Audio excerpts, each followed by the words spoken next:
구독, 좋아요. 자, 1부 시작하겠습니다. 양일국 박사님 나오셨습니다. 어서 오십시오. 안녕하세요. 예. 주제를 좀 다른 주제를 한번 좀 다뤄보겠습니다. 울산 화력발전소 관련된 소식이 알려져서 그 부분을 좀 한번 먼저 다루고 중요한 여러 가지 외교적인 문제를 포함해서 좀 다뤄보겠습니다. 울산 화력발전소 보일러 타워 붕괴가 6일에 일어났으니까 지금 한 열흘이 조금 더 지났네요. 그런데 약 열흘 동안 이재명이 붕괴 현장을 결국은 방문하지 않았어요. 지난주 금요일에 저희 방송에서 이야기를 했죠. 지난주 주말에 붕괴 현장을 찾을까 말까. 지난주에도 찾지 않았고, 지지난주죠. 지지난주도 찾지 않았고, 지난주 주말에도 찾지 않았습니다. 엊그저께 두 번의 주말이 있었지만 다 찾지를 않았어요. 7명이 사망할 때까지 이재명은 멀뚱멀뚱 쳐다만 보고 있었습니다. 그런데 국무회의 때도 아무 말 안 하고 중대본 회행 때도 아무런 회의도 안 하고 주요 행사에서도 아무런 말이 없던, 그리고 근로자들이 사경을 헤맬 때 아무런 말이 없던 이재명 사고 열흘 만에 이런 얘기했습니다. 국민 안전의 최종 책임자로서 송구하다, 이런 말씀을 드린다 하는 걸 어제 이야기를 했어요. 이 상황 이렇게 대처는 이제 어떻게 평가를 하세요? 뭐 그간 이재명 대통령 본인이나 또 여권 관계자들이 산업재해가 발생하면 그 오너에게 천문학적인 추징금 또 뭐 법적 구속을 시키겠다는 등 살벌한 그 경고를 많이 했거든요. 그랬죠. 그러니까 아마도 뭐 울산 그 화력 발전소는 국가 기관 시설이고 뭐 굳이 따지자면 그 오너가 정부 또는 대통령일 텐데 좀 멋쩍은 상황이 된 거죠.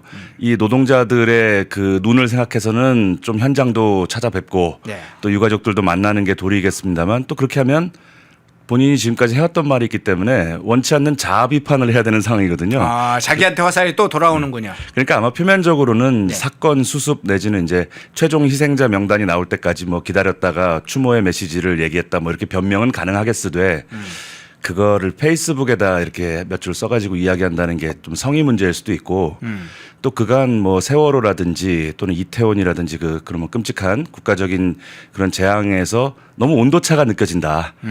그래서 일각에서는 이거 너무 국민의 죽음까지도 정파적으로 접근하는 것이 아니냐, 이런 볼멘 소리가 나오고 있습니다. 예, 정파적으로 다 한다. 대형 사고에 대해서도 참사에 대해서도 정파적으로 대하는 이재명의 모습을 본다. 자, 그런데 포스코 ENC 이야기, 민간업체 이야기 아까 해주셨습니다만, 산업재해가 초기에 발생할 때 이재명의 대처 방식은 강력하게 처벌해라, 형사처벌해라, 그리고 저 업체 아주 망할 정도로 조치를 해라, 뭐 그런 걸 공개적으로 국민들이 다 듣도록 발언을 했잖아요. 근데 그 후에 이 공공기관 사건이 연달아 터졌습니다. 철도 근로자 사건도 터지고 국정화재 사건도 터지고 이번에 이제 울산 화력발전소도 터지고, 엊그저께는 보니까 저기 인천 옹진군에도 화력발전소가 또 화재가 났더군요. 계속 이렇게 터지던데 그 사건에 대해서는 형사처벌 얘기를 안 하고 실제로도 어떤 조치를 안 해요. 본인이 오너이기 때문이겠죠. 예. 그렇게밖에는 뭐 설명이 안 되는데, 뭐 관련해서 이른바 그 기업을 옥죄는 여러 악법들이 이 여권에 의해서 만들어지고 있는데, 대표적으로 이제 중대재해처벌법이 아마 이와 관련된 것입니다. 그러니까 산업재해 현장에서 발생했을 경우에 강력한 제재를 하겠다는 것인데, 사실은 선진국으로 갈수록 강력한 처벌을 어떤 수단으로 쓰기보다는 인센티브 방식으로 유도하는 게 일반적이거든요. 이를테면 뭐 몇 년간 안전사고가 발생하지 않았거나 안전 예방을 위한 시설을 잘 만들었다든지 그런 기업들에게 뭐 대출 이자를 좀 깎아준다든지 세금을 좀 깎아준다든지 하는 이런 방식으로 가는 게 좀 선진국 방식에 부합하지 않는가. 그리고 예를 들면은 뭐 산업 현장에서 희생자를 완전히 제로로 만들 수 있다면 뭐 어느 나라가 그걸 하지 않겠습니까? 안 할 이유가 없잖아요. 근데 어쩔 수 없이 이 산업 현장에는 사고가 발생할 수밖에 없다는 그런 현실적인 인식을 전제로 이 문제를 풀어가야지 매우 고고하고 이상적인 어떤 산업 현장이 있을 거라는 전제하에 이렇게 무서운 처벌 이렇게 하면 결과적으로 이 중대재해처벌법이 노동자들의 인권과 안전을 보장하는 그런 착한 의도로 만들어진 법이겠지만 현실적으로는 그 오너들이 투자를 하지 않거나 기업을 해외로 이전하는 유인이 되기 쉽다는 것이죠. 사실은 괜히 뭐 좋은 뜻으로 고용도 좀 만들고 해서 공장 하나 지으려다가 본의 아니게 인명 희생이 발생하면은 본인이 감옥에 갈 수 있단 말이에요.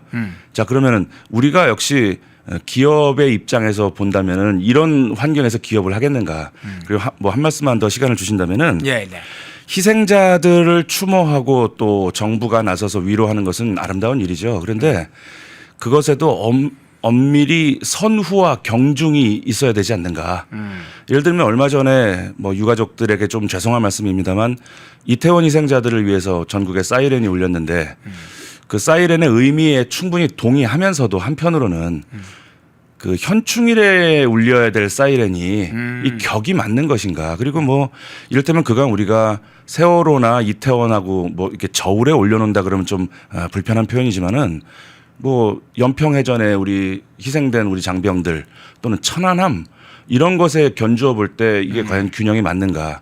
그리고 얼마 전에 11월 11일 오전 11시에 부산에서는 유엔군 참전 희생한 분들을 넋을 기리려고 사이렌이 울립니다. 그래서 턴 투어드 부산 쪽을 좀 돌아봐라 이런 행사가 매년 있는데 부산에서만 사이렌을 울릴 게 아니라 오히려 그런 사이렌이라면 전국으로 확대를 해야 되지 않는가.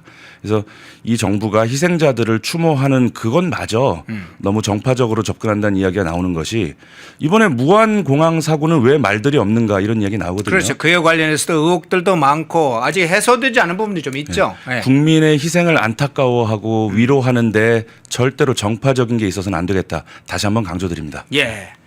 자, 화재 사건이 대형 참사가 특정 정치 세력의 전유물이 돼서는 안 되겠죠. 정치적 수단이 아니고 그건 대형 사고는 대형 사고로서의 원인과 해법을 찾지 않으면 계속 반복될 텐데 지금 화재 사건도 원인을 찾고 그것을 해결하기 위한 어떤 선제적 예방 조치나 인센티브를 가하지 않고 이렇게 뭐 사후에 특정 정치 민간단체를 중심으로 해서 목조이는 자 그로 인해서 후과가 적지 않을 겁니다. 지금 민간 건설업체들이 지난번에 약 한 달 전쯤에 256곳이 손을 놓았다고 그래요. 건설 현장이. 그러면 이제 당연히 건설 현장에 손을 놓게 되면 그로 인해서 부정적 파급 효과가 어마어마하게 확산되겠죠. 자 이재명은 도망가는 계속 도망갑니다. 특히나 공공기관의 대형 사고가 발생하면 이렇게 도망가는 모습을 공개적인 모습을 자꾸 안 드러내요. 참 특이하게. 글쎄 공개적인 모습을 드러내는 부분도 너무 정무적인 것 같아요. 예. 뭐 잠시 후 다음 화제에서 말씀드려야 될 일이겠습니다만은 사실 그 뭐 한미 팩트 시트라는 거 네. 엄밀히 말하면은 그 보도자료 정도에 지나지 않는 건데 뭐 그거는 막 대국민 기자회견 비슷한 행사에 얼굴을 비치고 정작 정부의 손길이 필요한 곳에는 좀 정무적으로 접근하는 게 아닌가. 그리고 제가 조사를 해보니까 이 중대재해처벌법이라는 게 여태까지 걸린 게 44건인데 네. 대기업은 2건밖에 없었다 그래요. 대부분이 중소기업이 이걸로 피해를 보고 있는 겁니다. 그런 측면도 좀 고려해 주셨으면 하는 간절한 바람입니다. 예. 자, 그 사건 먼저 울산 화력발전소 지금 저 화면에 떠 있는 아주 참사 그 장면을 먼저 한번 살펴봤습니다. 자, 한미 팩트시트 주말에 나왔던 상황 집중 분석을 좀 해보겠습니다. 이재명 정권이 또 말하지 않는 부분이 있죠. 진실 가장 중요한 부분은 살짝 뒤로 빼거나 숨기면서 정권의 유리한 부분을 중심으로 이야기를 합니다. 곡학 아세가 곳곳에 드러나는 장면이기도 한데 그것뿐만 아니라 팩트시트에서 확인된 내용에서도 사실은 어떤 각도에서 어떤 입장에서 보냐에 따라 전혀 다른 상황이 될 텐데요. 자, 그 부분도 한번 보겠습니다. 자, 관세 협상과 안보 분야 조인트 팩트 시트 그러니까 전체적으로 이제 종합 설명 자료라고 해야 되겠죠. 그게 양국의 발표가 14일에 있었는데 일단 총평을 먼저 좀 하고 난 다음에 좀 부문별로 좀 한번 다뤘으면 좋겠습니다. 총평을 하신다면 어떻게 총평하시겠어요? 오래전에 BC 한 3세기에 예. 투키디데스라는 역사학자가 쓴 펠로폰네소스 전쟁사라는 책이 있습니다. 그게 네. 저같이 국제정치나 전쟁 공부하는 이들에게 교과서인데요. 거기 보면 이런 말이 나와요. 강대국은 원하는 것을 요구하고 약소국은 받아들여야 될 것을 받아들이면 되는 거다 이렇게 얘기합니다. 그게 아마도 이후 수천 년 역사의 금원처럼 돼 있는데요. 예. 이건 뭐 투자 규모로 보나 또 전체적인 협상의 의전이나 이런 걸로 보나 대한민국이 거의 일방적으로 양보한 결과라고밖에 볼 수 없는데 일방적 양보 선언이다. 예. 그리고 뭐 차차 말씀드리겠습니다만 이러한 정도의 양보를 하게 된 이유와 배경이 뭐냐는 여전히 미스테리거든요. 예. 아마 시간이 지나면은 관계자들 회고록이나 뭐 위키리크스 등을 통해서 나올 건데 그것을 우리가 이 궁금증을 풀기 위해서라도 우리 국민 여러분들이 건강 관리를 잘 하시면 좋겠다. 예. 너무나 많이 양보했다 이렇게 보입니다. 예. 양보 일방적으로 양보했다. 자, 싸워야 될 문제니까 건강 관리 잘 하셔야 된다고 이야기를 하시는 것 같습니다. 자, 이 부분으로 바로 넘어가 보겠습니다. 안보 분야 가장 민감한 분야 중에 하나였던 이 안보 분야 중에 원자력 추진 잠수함 문제를 먼저 다뤄보겠습니다. 우라늄 농촌용 문제도 있었고 사용 후 핵연료 재처리와 관련한 문제도 권한을 확보했다. 그리고 원자력 잠수함 건조를 미국이 지지했다. 이 부분이 이제 팩트시트에 담긴 것으로 알려 있는데 이 부분에 대한 일단 해석 여러 가지가 나오고 있는데 어떻게 해석을 하세요? 뭐 결론만 말씀드리면 알맹이는 없다 이렇게 말씀드려야 될 것 같습니다. 왜 그러냐면 우리가 원자력 추진 잠수함 그러면 대체로 세 가지 쟁점이 있는데 첫째는 그 원료를 어떻게 수급할 것이냐, 우라늄 농축을 고농축을 할 수 있게 허락을 받느냐. 네. 그 농축을 허락을 받는다면 또 우리가 자체적으로 할 거냐 아니면 미국에서 농축한 것을 들여와서 쓸 거냐 이런 문제가 있습니다. 당연히 우리 입장에서는 농축 우라늄을 고농축할 수 있는 권한 또 나아가서 쓰고 난 다음에 재처리할 수 있는 권한까지 받으면 제일 좋은데 현재 한미 관계의 기류를 볼 때 그런 파격적인 선물이 우리에게 올 것인가 조금 그는 의심이 가고요. 네.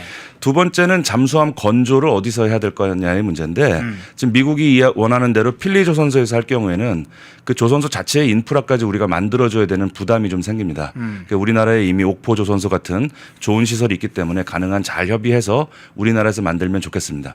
마지막으로는 최종적으로 완성된 잠수함의 소유, 운용 이거의 주체가 누구냐 이거가 중요한 부분이죠.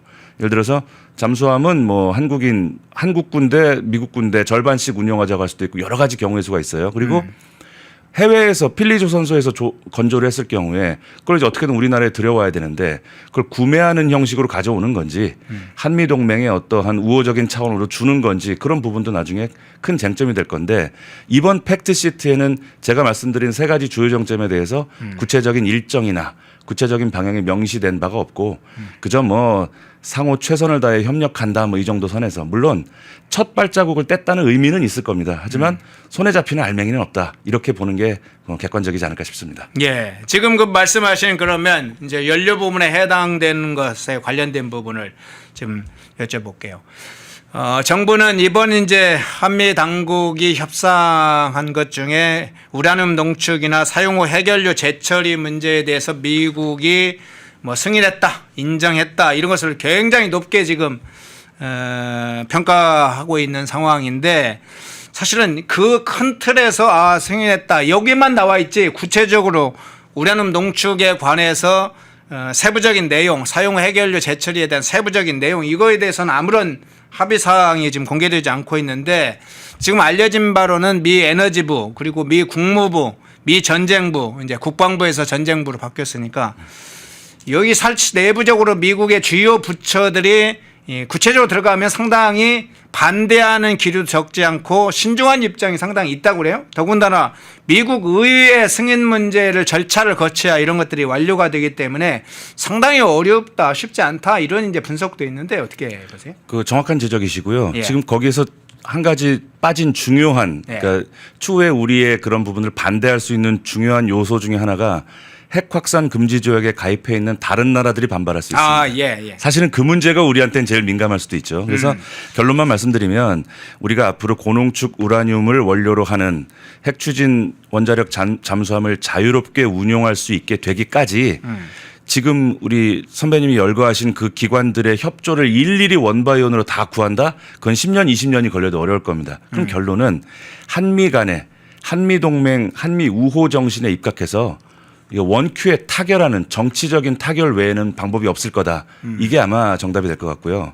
그리고 우리가 앞으로 그 국방 안보에서도 GDP를 얼마는 3.5%를 국방비로 쓰기로 또 약속을 했고 또 미군 천문학적인 첨단 무기 또 35조 규모로 또 구입하기로 했고 그래서 저는 요 하나하나 나열된 이 사건들 자체의 의미보다는 그걸 실타래로 이렇게 꿰어보면 하나의 결론이 나지 않을까. 전시작전권 환수는 물 건너갔다. 그게 이번 팩트시트가 주는 중요한 시사점이라고 보는 겁니다. 왜? 전시작전권을 환수하려면은 우리 군을 현대화시킬 막대한 양의 돈이 필요하단 말이에요. 예. 근데 그거 대미 투자해야지. 대미 투자도 지금 정부 투자만 3,500불 수준인 거지. 네. 민간 기업들의 자체적인 투자 규모는 거기 안 나왔단 말이에요. 그렇죠. 그리고 또 연간 200억 달러씩 줘야 되는데 지금 벌써 기재부에서 우리가 연간 운용할 수 있는 달러는 65만 달러밖에 없다. 이렇게 이야기가 나오잖아요. 그래서 네. 결과적으로 우리가 핵잠수함이나 이런 것은 손에 잡히는 건 없고 우리가 결과적으로 전시작전권 환수는 상당 기간 유보하지 않을 수 없게 됐다. 이것이 아마 중요한 의미라면 의미일 겁니다. 네. 자, 연료 문제를 중심으로 먼저 그 상황 살펴봤는데요. 그러면 잠수함의 건조 관련된 원적 잠수함 건조 장소와 연관된 문제를 한번 좀 살펴보겠습니다.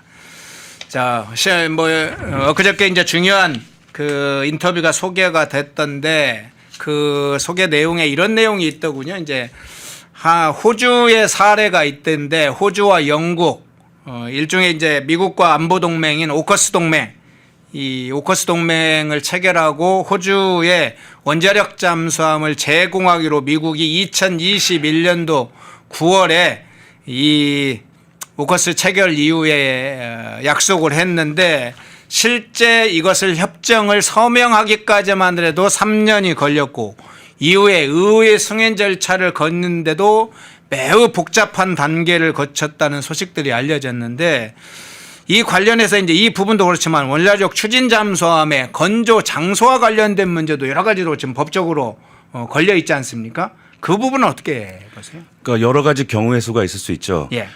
완전히 필리조선소 또는 우리나라 국내 시설에서 완전히 100% 건조하는 경우의 수가 있을 수가 있고요. 예. 대한민국의 그 안보 상황이나 한미 관계 등을 고려해서 뭐 잠수함 본체 조립 정도는 대한민국 기술력이 뭐 세계 최고 수준이니까 뭐 전체적인 건조는 한국에게 맡기지만 원자로 부분은 우리가 따로 관여하겠다. 뭐 이렇게 좀 제한적으로 우리에게 또 건조권을 줄 수가 있고요. 또 뭐 지금 언론에서 지적은 안 했지만 다 완성된 다음에 시비를 걸 여지도 있어요. 우리가 좋은 우호적으로 우리가 잠수함을 건조했는데 이거 막상 완성해 놓고 나니까 이 성능이라든가 이런 것에 좀 문제가 있다 이럴 수 있고 그래서 지금 미국하고 호주 정도로 거의 동맹 튼튼한 나라도 이렇게 구체적인 액션까지 이렇게 시간이 걸린다는 것은 앞으로 대한민국은 또 향후에 또 어떤 정부가 들어설지 모르고 또 잠수함 건조와 관련된 중간중간 아주 그 중요한 시기에 대한민국의 어떤 성향의 정부가 들어서느냐에 따라서도 변수가 상당히 많다고 봐야죠. 그리고 지금 핵 추진 잠수함을 운용할 수 있게 한다는 건 대단한 선물이거든요. 안보의 입장에서. 그럼 우리가 이제 지금까지 한미 관계를 볼 때 그만한 선물을 받을 만큼의 우리가 자세와 그 한미 관계 관리를 했느냐 이걸 우리 스스로에게 자문해 본다면 호주가 3년 걸렸다면 우리는 그 이상 걸린다고 보는 게 맞을 거고요. 결국 이 잠수함 문제도 트럼프 대통령이나 이재명 대통령 임기를 넘어서는 사안이 된 것으로 봐야 된다. 이 임기 내에 조급하게 뭔가를 가시적 성과를 만들려고 무리하다가는 결과적으로 다른 부분에서 더 양보만 하게 되는 꼴이 될 수 있으니까 우리 국민들이 첫 삽은 떴다. 이제 한 발짝 내디딘 그것에 대한 이재명 정부의 공은 인정해 주되 앞으로 세부적인 부분에 대해서는 더 날석에 감시해야 되고 또 너무 양보하거나 너무 현실적이지 않은 걸 요구할 때는 우리 국민들이 견제를 해줘야 되겠다. 그렇게 봐야 될 것 같습니다. 예. 자, 그럼 아까 이 얘기 중에 조금 다시 하나 좀 보충 설명을 좀 드릴게요. 지금 우리가 자체적으로 사실 원자력 잠수함을 추진을 하려면 뭐 선조, 건조 문제부터 해서 여러 가지 연료 확보, 여러 가지 문제가 발생했을 텐데 향후 뭐 이게 2, 3년 내에 될 수 있는 게 아니라 장기간 프로젝트일 텐데 고농축 우량암 농축 문제가 사실은 가장 중요하게 제기된 그렇죠. 사안이잖아요. 사실은 이런 과정을 거쳤던 나라 중에 하나가 일본이 그런 과정을 비슷한 과정을 겪었던 걸로 아는데 이 핵 재처리권 이걸 일본도 얻기까지 굉장히 지난한 과정을 거쳤다고 하는데 그 부분은 어떤 예. 상황입니까? 그 우리가 꼭 모범 사례 또는 반면 교사로 삼아야 될 사례가 일본 사례입니다. 예. 근데 어제 정말 참 미국이란 나라가 대외적으로 누구를 압박하거나 또 회유하는 방법이 참 주도 면밀하다. 왜 그런 생각이 드는가 하면 어제 그 펜앤마이크 관련해서 통화하는 그 시점에 선배님하고 통화를 하는 그 시점에 미국의 고위 장성이 한국의 원자력 잠수함이 운용된다면 그것은 중국을 견제하기 위한 목적이다 이렇게 그랬죠. 단언을 했거든요. 예. 자, 그럼 이제 여기서 뭐가 걸리냐면 우리가 원자력을 뭐 고농축 우라늄이나 이런 것들을 평화적 수단으로 쓴다는 전제하에 그 기술을 해외에 이전하고 그런 것들을 미국 의회가 평화적으로 이용한다 그러면 뭐 승인해 줄 수 있다 이렇게 해왔던 게 관례인데 이 우리 원자력 잠수함 자체가 대중국 견제용이라고 못을 박아버린 거죠. 그럼 어떤 의미에서 선의의 고농축 우라늄을 우리가 인도받는데 상당히 걸림돌이 될 것이다. 그것은 벌써 미군이 앞으로 우리 주한미군 한미동맹을 제대로 관리하고 똑바로 하라는 그 경고가 뒤에 숨어 있다고 봐야 될 겁니다. 예. 다시 일본 얘기로 좀 돌아와서 일본이야말로 정말 강대국을 상대로 어떻게 국익을 추구하는지에 대한 뭐 우리 입장에서는 좀 얄미운 면도 있지만은 정말 일본의 강대국 외교야말로 우리 같은 약소국들이 모범으로 삼아야 될 것이라고 저는 단언하는 겁니다. 1967년에 일본은 내심 원자력을 갖고 싶었지만 철저히 이빨을 숨겼습니다. 왜냐하면 45년도에 전범국이었기 때문에 그렇습니다. 그러니까 우리는 핵을 보유하지도 만들지도 반입하지도 않을 것이다. 뭐 어떤 대통령의 이야기 비슷한 선언을 67년에 했던 겁니다. 미리. 그랬죠. 네. 그래서 미국과 전 세계 우방들에게 신뢰를 얻은 다음에 68년에 미일 원자력 협정을 따냅니다. 그래서 사용 후 핵연료를 재처리할 수 있게 승인을 받은 겁니다. 우리는 팩트 시트고요. 일본은 68년에 승인을 받았는데 68년에 승인 받고 바로 재처리가 간 게 아니고 결국 결론적으로 말하면 1986년 이후에나 그게 가능했다는 것입니다. 근데 이제 일본도 열심히 재처리하려고 했는데 그때 하필이면 74년에 인도가 먼저 핵실험을 해버리는 바람에 미국이 안 된다. 인도가 핵실험을 했다 그러면 다른 나라도 할 수 있다. 그러니까 미국 외에 다른 나라에게 원자력 협조 이거 다 전면 백지화하자 이런 기조가 돼서 한동안 난항이 있었습니다. 그러다가 77년에 또 카터 행정부가 들어서면서 일본이 자꾸 사용 후 핵연료 찌꺼기를 보관할 곳이 없으니까 재처리를 하겠다고 하는데 우리 미국령 섬에 대신 보관해 주겠다. 너희들 재처리 꿈도 꾸지 마라고 엄포를 놨습니다. 그래서 또 어려움이 있었는데 이때부터 일본은 재처리권을 따내기 위해서 그 무슨 정치, 경제, 문화 어떤 영역이든 다 숙이고 양보하는 전략으로 갔던 겁니다. 이른바 아부 외교라는 말이 이때부터 나온 거죠. 대표적으로 일본이 거의 굴욕에 가까울 정도로 미국에게 양보했던 물론 뒤에 다 숨은 카드가 있는 겁니다. 핵이라는. 한 세 가지만 말씀드리면 우리 너무나 잘 알고 있는 1985년에 프라자 합의를 조건 없이 수용했습니다. 네네. 그 덕분에 엔화 가치가 절반이 날아갔습니다. 그 일본에도 경제 공부한 사람 많을 텐데 이걸 우리가 수용하면 어떤 일이 있을 거라는 거 모르지 않았을 겁니다. 하지만 뒤에 핵 재처리라는 복심을 위해서 참은 것이죠. 그리고 86년에 미국 반도체 기업이 너무 치고 나가니까 미국에서 제동을 걸었는데 그게 그 유명한 미일 반도체 협정입니다. 그게 핵심 내용이 두 가지인데 반도체를 절대로 덤핑하지 않겠다. 그리고 두 번째는 일본 내 미국 반도체 시장을 최소 20% 이상 유지한다. 사실은 말도 안 되는 부당거래죠. 이거는 그거 참았습니다. 뒤에 핵재처리권을 따내기 위해서. 그 외에 여러 가지 미국에게 양보 일변도로 나간 결과적으로 2006년에 롯카시오 재처리 시설이라는 걸 만들었는데 연간 800톤의 플루토늄을 재처리하고 있습니다. 근데 플루토늄을 만들어서 다시 이거를 핵발전 연료로 쓰고 있는 건데 바로 여기가 중요한 거죠. 플루토늄을 아주 천천히 핵발전을 시키면 원자력 발전소가 되지만 그것을 일시에 핵반응을 시키면 그게 우리가 말하는 핵탄두가 되는 거죠. 그래서 전문가들의 말에 의하면 미국만 승인한다 그러면 일본은 하룻밤 사이에 핵무장국이 될 수 있다. 이건 정설입니다. 그래서 그만한 정도의 안보의 주도권을 잡기 위해서 적어도 68년부터 일본은 철저히 미국에게 숙이고 미국에게 아부하는 전략을 취했던 것인데 유달리 민족적 자존심이나 이런 것들을 앞세우는 대한민국의 국민들이 이 사례를 좀 반면교사로 삼아야 되지 않겠는가. 미국에게 열받는다고 할 말 다 하고 열받는다고 화염병 던지고 돌 던지고 뒤에 가서 그것 가지고 또 자랑하고 그거 민주화했다고 또 자랑하고 자 이게 좋은 거냐 아니면 일본처럼 국익과 생존을 위해서 50년 정도 내다보고 이렇게 가는 게 옳은 것이냐. 정답은 정해져 있다고 생각합니다. 예.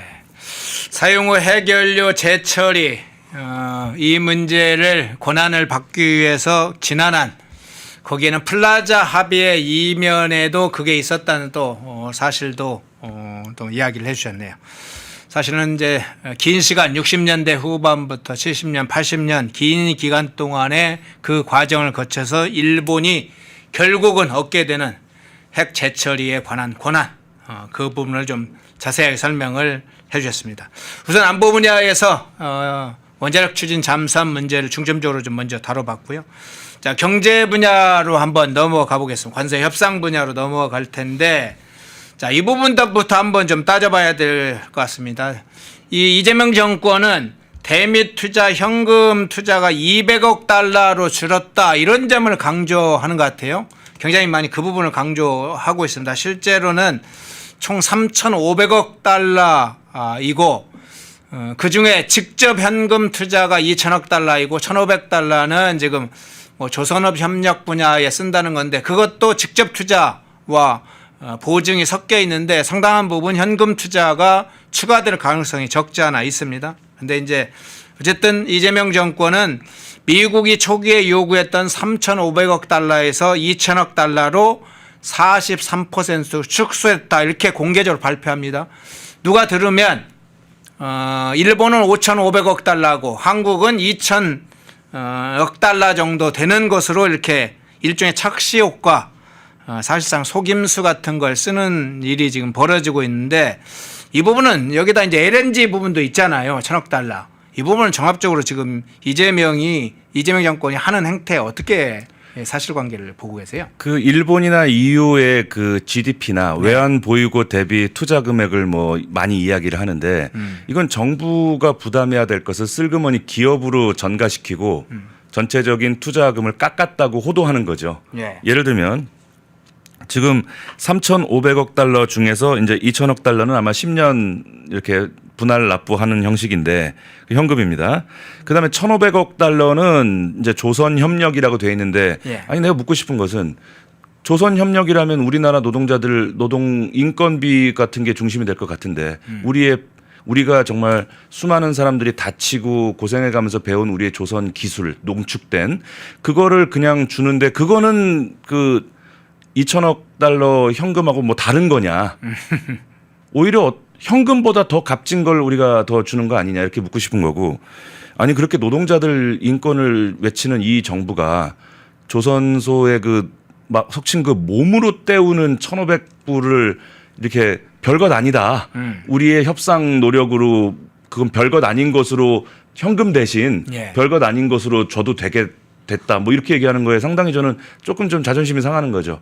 우리나라 조선 인력은 세계 최고급이라는 거 다시 말씀드리고요. 네. 그다음에 제가 잘 살펴보니까 EU나 일본에는 1,500억 달러 해외 직접 투자 조항이 없는 것 같더라고요. 보니까. 그렇다면은 이거 합치면 3,500 더하기 1,500 그러면 거의 5, 6천억 달러를 약속한 건데 이게 뭐 민간에서 나가건 정부가 직접 집행하면 우리 입장에서 뭐가 다르냐는 거예요. 외화 나가는 건데 그러면 우리가 3,500억 달러로만 계산을 해봐도 외환보유고 대비 일본의 2배를 내는 거예요. 그러니까 이건 징벌적 투자다 이렇게 봐야 될 겁니다.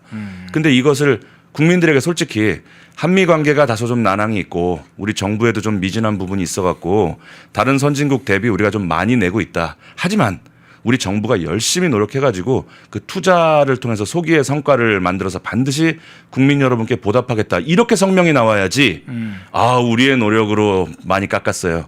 1,500불은 그 우리 몸으로 떼오면 되는 거니까 우리가 협상을 잘한 거지. 그건 말이라고 하냐 이거예요. 그래서 이제 우리 국민들이 우리 펜앤마이크 시청자분을 포함해서 대부분 다 외신 봐요. 예. 아마도 팩트시트 나왔을 때 우리나라 언론 안 보고 바로 백악관 홈페이지 가서 보신 분들 많을 거예요. 이제 이런 방식으로 국민을 호도할 수는 없다. 다시 한번 말씀드리고 싶습니다. 예. 자, 대미 투자 자금 중에 이제 2천억 불, 그 중에 이제 매년 200억 불은 매년 10년간 분할로 납부하는 것은 확정이 돼 있는데 이 팩트시트에 담긴 내용에 이 내용이 담겨 있다는 게 확인이 됐습니다. 투자금을 납입하지 못할 경우에 미국이 관세를 다시 인상할 수 있다. 이렇게 이 방안이 지금 팩트시트에 담겨 있다고 지금 확인되고 있는데 그러니까 기준은 이렇다고 합니다. 미국 투자처 선정 통지를 받은 날로부터 최소 45 영업일이 경과한 날 납입하게 돼 있는데 이 납입을 안 하면 못하게 되면 미국은 두 가지 중에 하나를 한다고 그래요. 상당히 그 이자를 높게 받거나 또 하나는 관세를 다시 인상하는 뭐 이런 방안들을 지금 팩트에 담았다고 하는데 그분은 어떻게 평가를 하세요? 그 문제가 정말 앞으로 민감한 사안이 될 거라고 봅니다. 네. 근데 제가 팩시트를 보면서 조금 의아했던 부분은 뭐냐면 연간 우리나라 외환 위기가 올 수 있으니까 연간 뭐 200억 달러 이상을 우리가 요구하진 않겠다는 안전장치 같은 단서가 있기는 한데 네. 그 200억 달러라는 게 순전히 정부가 투자하는 그 부분을 말하는 건지 아니면 정부 플러스 민간을 합친 것인지가 애매하단 말이에요. 그러면 기업이 개별적으로 투자하거나 정부가 또 약속한 투자를 하거나 우리의 외환 보유고나 우리 외환 사정이 향후 10년 동안 따박따박 투자금을 줄 수 없는 상황이 분명히 올 거란 말이에요. 한 번은. 자, 그러면 이제 이 우리가 분납은 10년 동안 해야 되는데 결국 이 조항은 향후 10년 안에 대한민국의 어떤 성향의 정부가 들어서도 극단적인 친중, 친북, 반미 그 행보를 사실상 못하게 된 거다. 예를 들어서 여러 가지 말하자면 고무줄 같은 귀에 걸면 귀걸이 조항들이 무척 많아요. 예를 들면 너희들 정해진 날짜에 입금 못했네. 자, 그럼 그 당시 한미 관계가 우호적이라면 그거 뭐 몇 달 늦는 것 같은데 이번에 내가 잘 조용히 넘어가 줄 테니까 다음부터 늦지 마. 이렇게 넘어갈 수 있는 옵션도 있습니다. 네. 두 번째는 몇 월 며칠까지 돈 안 내면 관세 올라가. 아니야, 너희들 이런 식으로 돈 제때 입금 안 하는 거 보니까 투자 금액을 늘려야겠어. 뭐 강대국은 약소국을 상대로 얼마든지 협정 내용을 원점에서 다시 재검토할 수 있는 거죠. 그리고 그거 외에도 먼 훗날 왜 10년 지나갔고 우리가 투자한 게 소기의 성과를 거뒀다고 가정해 보는 겁니다. 자, 그러면 그 투자해서 낸 이익을 우리에게 배당하는 그 절차, 시기, 규모 그거 미국이 정한단 말이에요. 그 당시에 대한민국이 미국의 우호적인 정부가 들어선다면은 빨리 더 많이 돌려주는 것으로서 상을 줄 수 있죠. 그리고 마음에 안 드는 정부가 들어섰을 경우에는 우리가 배당금을 주긴 줘야 되는데 뭐 의회하고 좀 논의를 해봐야 돼. 그래서 조금 기다려. 이렇게 안 줘도 그만인 거죠. 그래서 큰 그림을 이야기 드리자면 이제 대한민국의 반미 정부는 없을 거다. 이번 팩트시트가 우리에게 주는 강력한 시사점이죠. 예를 들어서 천하의 이재명 정부도 지금 이렇게 매년 앞으로 뭐 임기 내내 이 엄청난 외환 보유고 걱정하지 않을 수가 없을 거고 정말 미국에서 안 돼. 관세 올려. 안 되겠어. 투자 금액을 더 올려야 되겠어. 그 한마디에 정권이 위태로워지거든요. 지금. 딱 족쇄에 걸려 있다는 의미인가요? 이제 대한민국에 어떤 정부가 들어서도 네. 친중 반미는 못할 거다. 그런 의미가 있다고 봅니다. 예. 자, 이번에 이제 팩트시트 안에는 이런 내용도 있죠. 비관세 장벽 완화 부분이 담겨 있잖아요. 이 부분이 비관세 그간에 이제 관세의 대상이 안 됐던 비관세 영역의 장벽이 완화된다, 풀린다.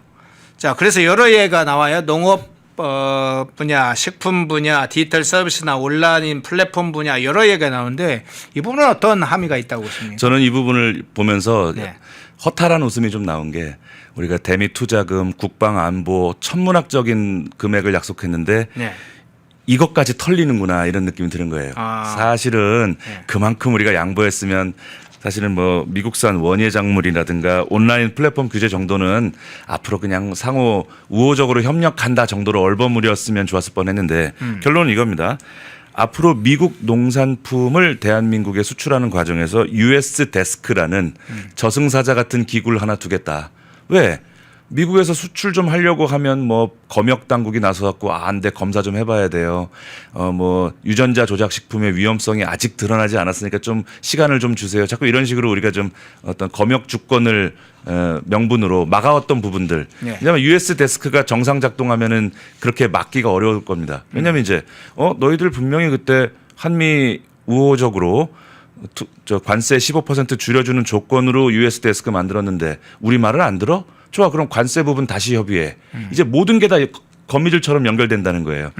너희들 GDP 대비 국방비 그거 다시 한번 얘기하자. 모든 게 다 엮여 있단 말이에요. 그러니까 우리의 검역 주권이 사실상 상당히 무력화된 측면이 있고요.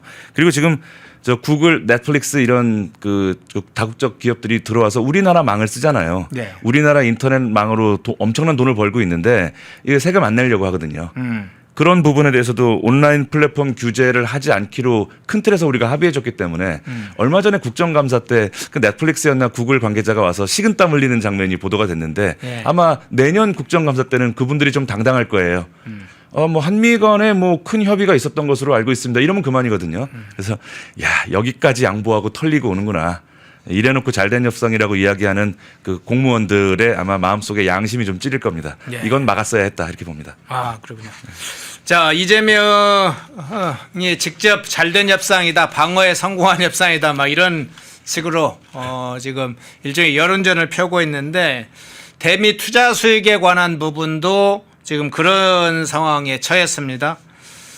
미국이 요구한 대로 결과가 됐죠. 결국은 이제 원리금 상황 전까지는 한미가 5대 5로 나누고 이후부터는 1대 9, 한국이 10%, 미국이 90% 이렇게 수익을 가져간다 이렇게 합의가 됐습니다. 그러니까 일본하고 약속했던 그 규정하고 동일하게 지금 됐는데 애초에 그간의 정부는 아니다. 이 대미 투자 수익은 우리가 많이 가져가도록 그렇게 할 것이다. 뭐 어떤 사람은 9대 1로 한국이 90%를 가져오도록 하겠다 이렇게 대통령 관계자가 이야기한 경우도 있었는데 결국은 그냥 미국의 요구대로 그대로 이 대미 투자 수익 배분을 그렇게 하는 걸로 합의가 됐어요.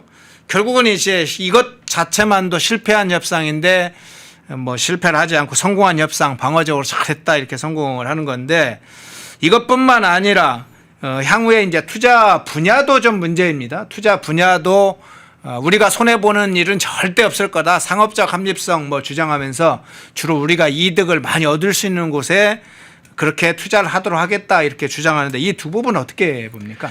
글쎄 제가 그냥 국제관계를 공부한 학도로서 예.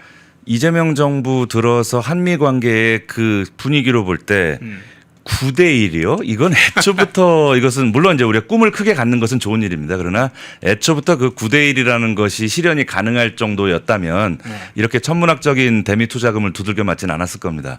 두 번째로 이제 미국의 입장에서 전 세계로부터 이제 투자금을 걷어들였습니다. 그러면 이제 미국은 또 어떠한 꽃놀이패를 주게 되냐면 뭐 이런 말 좀 외교 용어는 아닙니다만 예를 들면은 내가 예뻐하는 나라에서 투자한 그 투자금 순서대로 안정적인 데 투자를 할 수 있죠. 네. 수익이 날 것이 거의 분명한 곳에 내가 예뻐하는 우방국의 투자금을 먼저 쓰고 좀 리스키한 거, 좀 도전적이고 리스크가 있는 사업 분야는 좀 미운 나라에서 투자한 돈을 쓰지 않겠는가. 그 지금 뭐 솔솔 얘기 나오는 게 뭐 알래스카 뭐 쪽에 투자를 한다 뭐 이런 예, 얘기 들리는데 그렇죠. 상당히 리스크가 있는 사업이라는 뭐 분석도 나오고요. 네. 그래서 우리가 천문학적인 돈을 주는 것도 큰 부담이지만 그 돈을 어디다 투자하게 될 것인가도 향후 한미 관계가 상당히 좌우하게 될 겁니다. 그래서 이 부분도 이후 등장할 한국 정부가 친중 반미 정부가 될 수 없게끔 강력한 압박의 기제가 될 겁니다.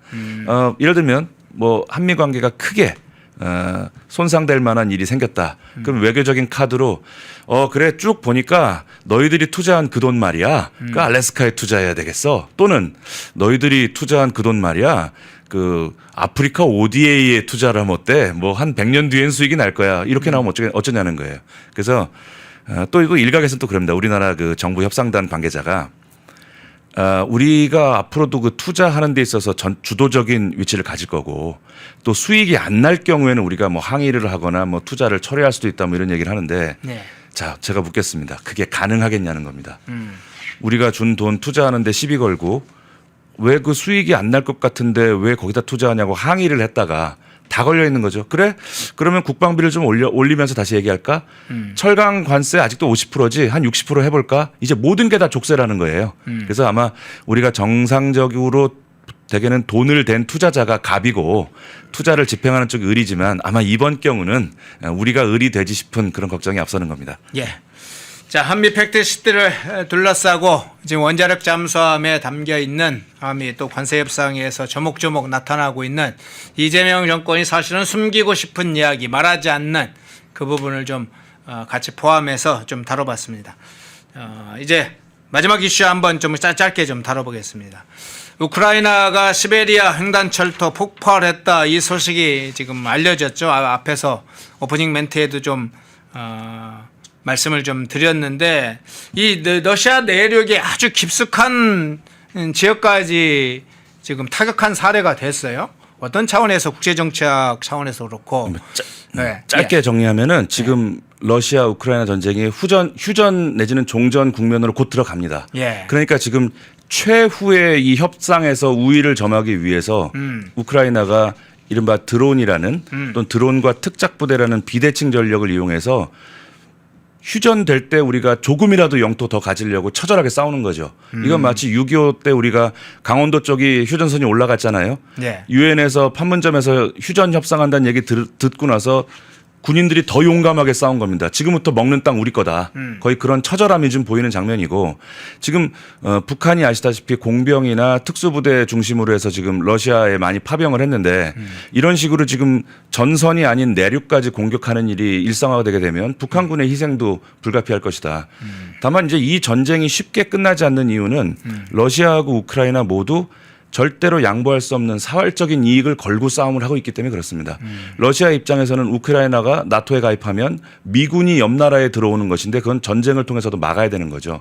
그리고 우크라이나 입장에서는 우크라이나가 미국과 영국, 러시아를 믿고 90년대에 핵을 포기한 전력이 있어요. 네. 그래서 미국이 아무리 우리가 너희를 보호해 줄게라는 달콤한 말을 해도 확실한 안보를 보장할 장치를 주지 않으면 우크라이나도 물러나지 않을 겁니다. 그래서 트럼프가 지금 어떤 카드를 들고 올지가 지금 초미의 관심사인데 전반적인 그림은 지금 러시아가 우크라이나 영토의 20% 정도를 먹었으니 현 국경을 영원한 것으로 하고 휴전하자 아마 이런 안건을 제시했는데 우크라이나가 받아들이지 않는 겁니다. 얼마 전에 젤렌스키와 트럼프 정상회담 때 토마호크 미사일을 달라 그랬어요. 근데 거절했습니다. 왜? 러시아 달래서 휴전시켜야 되는데 토마호크를 안 준다면 우리가 직접 가서 때리지. 특작부대와 드론을 이용해서 철도를 부셔버린 거죠. 우리가 국가의 생존을 위해서 남의 일처럼 우리가 보면 안 된다. 이 일이 곧 우리의 문제가 될 수 있고 우리가 우크라이나가 될 수 있다는 점 잊지 말고 그리고 꼭 제가 말씀드리고 싶은 거 계엄이나 정치적인 그런 이유로 지금 우리나라 드론 부대를 지금 괴롭히고 있어요. 그렇죠. 특검이. 예. 지금 드론은 우크라이나가 러시아를 상대로 약소국이 강대국과 싸우는 데 있어서 게임 체인저가 되고 있다는 증거입니다. 지금. 뭐 지난 대선이 한참일 때 6월 달에도 주차되어 있는 전투기에 드론을 날려가지고 9조 원대 피해를 입혔죠. 우크라이나가. 게임 체인저. 그럼 이게 현대전의 체인저가 될 이 드론 부대를 못 살게 굴어서야 되겠는가. 그리고 이 특검이 내세우는 시나리오가 드론을 북한에 보내서 남침을 하게 만들어서 계엄의 정당성을 확보하겠다. 이게 말이 되는 소리냐는 거예요. 그런 점을 꼭 이야기하고 싶고 북한이 지금 러시아에 파병해서 사망할 경우 북한군이 한 사람당 뭐 4,300에서 4,500만 원 받는다는 거예요. 근데 북한 정권이 90%를 가져가고 그 유가족에겐 10% 준다는 거예요. 더불어서 우리가 이 북한 체제의 이 잔혹성과 우리 같은 동포들이 이렇게 아무 명분 없는 강대국의 그 고래 싸움에 희생되고 있다는 점도 우리가 경각심을 가져야 될 것이고요. 예. 마지막으로 딱 1분만 시간을 부탁드리면 제가 하나 질문을 좀 드릴 게 있어요. 자, 시베리아 횡단철도를 공격했다는 건 앞서도 이제 우크라이나 기준으로 한 본토 기준으로 하면 약 6,700km에 달하는 그 긴 거리에 멀리 떨어져 있는 곳을 공격했다는 건데 이전에 이제 공격하는 건 보면 드론으로 러시아 서부 지역이나 일부 이제 항만 이런 데를 중심적으로 했잖아요. 서부나 남부 일대를 중심으로 공격을 했는데 이 본토에 이게 중부, 남부 뭐 이런 것만 이제 가리지 않고 중심부를 때리는 걸 넘어서 동부까지도 공격할 수 있다. 주요 공공시설이나 군사시설을 언제든지 때릴 수 있다. 그러면 이게 이제 러시아에 미치는 영향은 어떨 것이라고 보세요? 아까 말씀드린 것처럼 결사항전의 의지를 우크라이나 지금 보이는 거예요. 예. 어차피 이래 죽나 저래 죽나 뭐 이런 논리가 성립되는 것이죠. 그리고 지금 이번에 우크라이나와 전쟁을 하면서 러시아가 그동안 한때 정말 소련 제국의 본토인데 좀 너무나 허술하고 그동안 제대로 작동하는 탱크도 몇 대 안 된다고 하고 지금 취약점이 많이 노출이 됐거든요. 네. 그러니까 이 틈을 이용해서 우크라이나가 결사항전 의지를 보이는 것이고 아마도 이런 식으로 계속 중심부를 때리고 전선에서 멀리 있는 곳을 괴롭히게 되면 러시아 국민들도 이제는 빨리 귀찮다. 빨리 휴전이나 종전했으면 좋겠다는 여론이 올라갈 것이고 푸틴 입장에서도 본토를 계속 유린당하는 이 전쟁을 계속하는데 큰 문제가 생긴다는 거예요. 그렇다고 지금 미국과 국제사회가 다 으르렁대고 있는데 우크라이나를 상대로 핵을 던진다는 카드는 현실적으로 크지 않다는 거예요. 그래서 제가 젤렌스키라도 계속 그러한 그 본토를 타격하는 행동을 할 수밖에 없을 거다. 러시아를 자꾸 괴롭게 해서 빨리 종전 협상에 나오게끔 하는데 목적이 있다고 봅니다. 예, 마지막으로 아까 하고 싶었던 건 어떤 겁니까? 제가 문득 방송국에 오면서 예. 이런 생각이 들었습니다. 우리가 한미 관계의 분수령이 될 만한 중요한 협정이나 협약이 대체로 좌파 정부 때 이루어졌다는 우연인지 미국의 의도인지 모르겠습니다만 한미 FTA도 뭐 사실상 도장 찍는 건 MB 정부가 했지만 네. 사실은 노무현 대통령의 결단이었습니다. 그리고 지소미아가 사실상 계속 연장되게끔 하는 것도 뭐 문재인 정부의 의지는 아니었으나 네. 문재인 정부 때 그렇게 만들었습니다. 이번 한미 팩트시트는 앞으로 최소 10여 년 이상 한미 관계를 안정적이고 예측 가능한 상태로 우리의 주권이 상당히 침해됐다는 논란이 있지만 최소 10년 이상 한미 관계를 예측 가능한 상태로 만드는 획기적인 분수령이 될 겁니다. 만약 이만한 정도의 팩트시트가 윤석열이나 그전에 박근혜 정부 때 나왔다면 좌익 진영은 총궐기를 했을 겁니다. 그런 점에서 우리가 이재명 정부 때 이러한 획기적이고 분수령에 가까운 한미 협상이 나왔다는 것이 앞으로 두고두고 대한민국의 국민 통합 국가 안정에 큰 도움이 될 거다. 그래서 매우 역설적으로 이재명 정부의 공이 있을 것이다. 이렇게 역설적인 말씀을 꼭 드리고 싶습니다. 예. 리버트님 후원 고맙습니다. 시청하시면서 혹시 놓쳤다면 좋아요 꼭 눌러주시기 바랍니다. 일부 뭐 이제 대장동 사건을 오픈해서 했는데 2부에 집중적으로 할 텐데 1부에는 주로 한미 팩트시트 문제 그리고 울산 화력발전소 그리고 자 북한 사실은 군도 긴장할 만한 우크라이나의 시베리아 철도 폭파 공격 사건을 중심으로 한번 국제정치학 상황도 한번 살펴봤습니다. 양일국 박사님이었습니다. 고맙습니다. 감사합니다. 예. 펜앤마이크에서 추천하는 영상도 보고 가세요. 다른 영상도 즐기시려면 구독 버튼을 꼭 눌러주세요.